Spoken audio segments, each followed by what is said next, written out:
One of the biggest talking points in 2023 yet again is the budget cap, and it seems like there are a couple of teams that will have to sit on the hot seat for how they've spent the money in 2022. According to the only team that has been found guilty so far for this crime, Red Bull, there's a huge chance that more than half of the grid will be penalised for breaching the budget cap in 2022. Formula One's boss has spoken about this issue as well, and it seems like the team bosses are more than angry about one thing that is drilling more holes in the budget cap in 2023.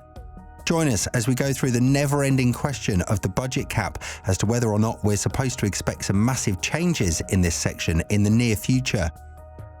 Formula One has tried to limit the spending of the teams by bringing in the budget cap in 2021, and 1 year later, there was one team that was found guilty of breaching it by less than 5% of the allowance: Red Bull. Now, bizarrely enough, Red Bull is the team that speaks a lot about half of the grid being found guilty of breaching the budget cap in 2022, but we'll get to that later in this video. First, let's talk about Stefano Domenicali's fears whenever this question is brought up. It seems like there isn't anything that could go smoothly when the FIA needs to decide whether or not a team has caused a breach in the budget cap, and this time there are many suspects on the line. The biggest reason why is the ever-growing costs of the parts, with inflation being the number one reason why teams are prohibited from spending more money on developments and are forced to spend money on reserve parts. One thing that I will add to this scenario is the Alpine situation from Melbourne, a race in which, due to the course of entertainment, both of its drivers crashed out and the team had to put a stop to the development plan due to the repair issues that had arisen all of a sudden.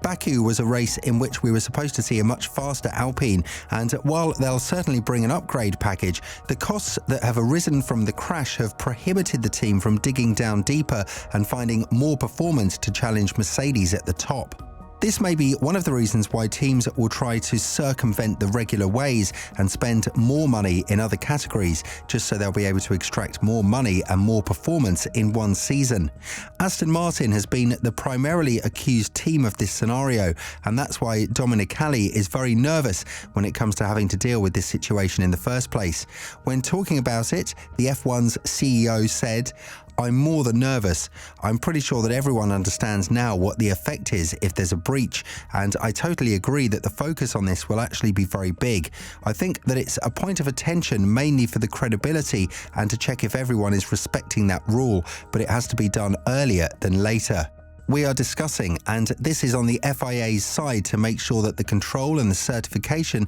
will be done much earlier, because the effect, if some teams will be over it, has to be done in a proper way in as short a time as possible to be more credible." This is yet another controversy that looms over the FIA, given the fact that the governing body took too long to penalise Red Bull for the 2021 breach. There were many points to discuss there, such as whether the team breached it, whether catering and sick pay leave count, and whether 5% is a decent amount to navigate the budget cap towards determining whether or not the breach was major or minor. For reference, 5% of $145 million is a sum of around $7 million. And with Wolf saying that even $300,000 extra to spend on a new floor in 2021 would have changed the outcome of the season, it's definitely something that would need a revision. To add to this, there's a doubling down on the sprint race format, with the FIA going from 3 to 6 sprint races this season, although it has increased the amount that the teams have to spend on major crashes, adding $150,000 to the budget cap for these events, while sticking to the $100,000 cap. It's definitely something that won't satisfy the needs of the team owners. As Verstappen says, the drivers are racing just to survive, because there's a huge risk that a crash will happen, but the reward if a driver wins is not worth it for them to risk it all on the track. That's why the team owners have mutually agreed on a format that would include 2 separate racing weekends on Saturday and Sunday, and 2 separate qualifying sessions on Friday and Saturday. The first one would determine the starting order for Saturday's sprint race, while the latter one would determine the starting order for Sunday's main event. All of this is being done in terms of the teams adhering to the budget cap, but according to Horner, a team could never be so sure about this, and there's a huge chance that more than half of the grid have caused a breach to the 2022 season. When talking about it, the Red Bull's team principal said, You could never be 100% sure, but certainly after all the aspects that were a reason for us to be over in 2021, which, remember, it was a very first year of a set of very complicated regulations, we're confident that we should be comfortably within the cap. For 2022, the amount of development we did, and particularly crash damage that we had, was significantly less. So until you've got the certificate of compliance, nothing is 100%, but I'd be very surprised if we weren't fully within the cap.